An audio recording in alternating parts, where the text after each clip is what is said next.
नमस्कार and good morning दोस्तों। हमने कल के दिन में मार्केट में एक स्लगिश एक्टिविटी देखी। मार्केट तकरीबन 18,170-175 के करीब आ चुका था, लेकिन इन दी लास्ट आवर यानी कि लास्ट आधे घंटे में हमने मार्केट में एक स्टीप करेक्शन देखा। 18,175 से मार्केट गिरते हुए 18,100 के करीब आ गया। और आज अगर हम देखें तो यूएस मार्केट्स के साथ साथ एशियन मार्केट्स में भी हमने एक अच्छा खासा सेल ऑफ देखा है। और अगेन चिंताएं कोविड से रिलेटेड है। कोविड-19 का जो एक वापस दौर चल रहा है चाइना में, वो अगर बाकी वर्ल्ड में अगर स्प्रेड होता है तो वापस मार्केट में दिक्कतें आ सकती है। और इन्हीं वजह से इक्विटी मार्केट्स में हमने एक बड़ा सेल ऑफ देखा। यूएस मार्केट्स स्पेशली काफ़ी लोअर क्लोज हुए और साथ ही साथ एशियन मार्केट्स में भी हमने वीकनेस देखा है। सिंगापुर निफ्टी तकरीबन 90 पॉइंट नीचे ट्रेड कर रहा है और अगर 10 ईयर बॉन्ड यील्ड की अगर बात करें तो वो तकरीबन 3.8586 के करीब आ चुका है। एफआईज ने कल के दिन में भी 800 करोड़ की सेलिंग की है। डोमेस्टिक इंस्टीट्यूशंस ने 300-350 करोड़ की खरीदारी की है।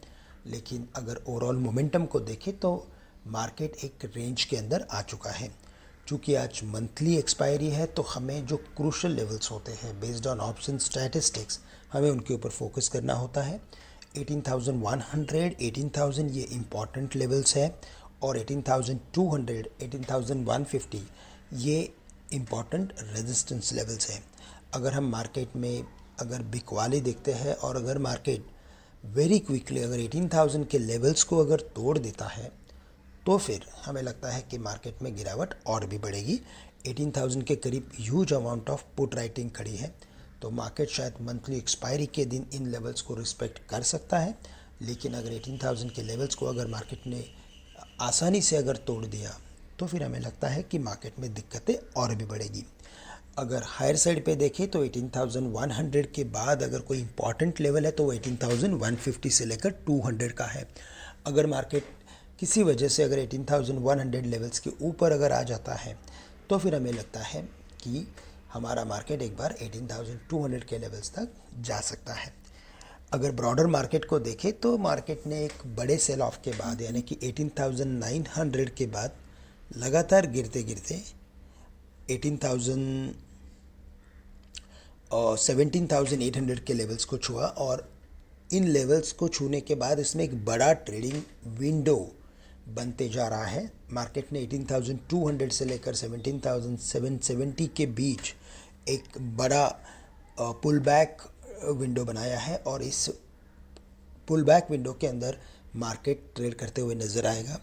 अगर मार्केट इसी रेंज के अंदर ट्रेड करने के बाद अगर किसी एक लेवल को तोड़ता है यानी कि 18,200 या 17,770 तो फिर उसके बाद हमें एक बड़ी ट्रेंडिंग एक्टिविटी देखने मिलेगी और वो एक्टिविटी काफ़ी शार्प हो सकती है।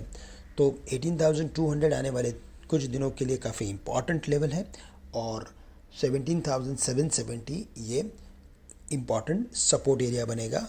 लेकिन मार्केट इस रेंज के अंदर for next few days trade करना उतना ही ज़रूरी है। बैंक निफ्टी में 42,500, 43,000 ये इंपॉर्टेंट लेवल्स है based on technicals, based on option statistics, तो वहाँ पे फोकस करना है। और ऑटो सेक्टर में हमें लगता है कुछ एक एक्टिविटी हमें देखने मिल सकती है क्योंकि वहाँ पे कल बाइंग इंटरेस्ट था। मेटल स्टॉक्स करेक्शन के बाद वापस रिकवर हो सकते हैं, तो करेक्शन के सपोर्ट्स के करीब अगर कोई रिवर्सल पैटर्न बनता है तो लॉन्ग पोजीशंस बनाई जा सकती है। तब तक हमें लगता है कि इनमें से हमें थोड़ा फॉर्म होने तक वेट करना ज़रूरी है।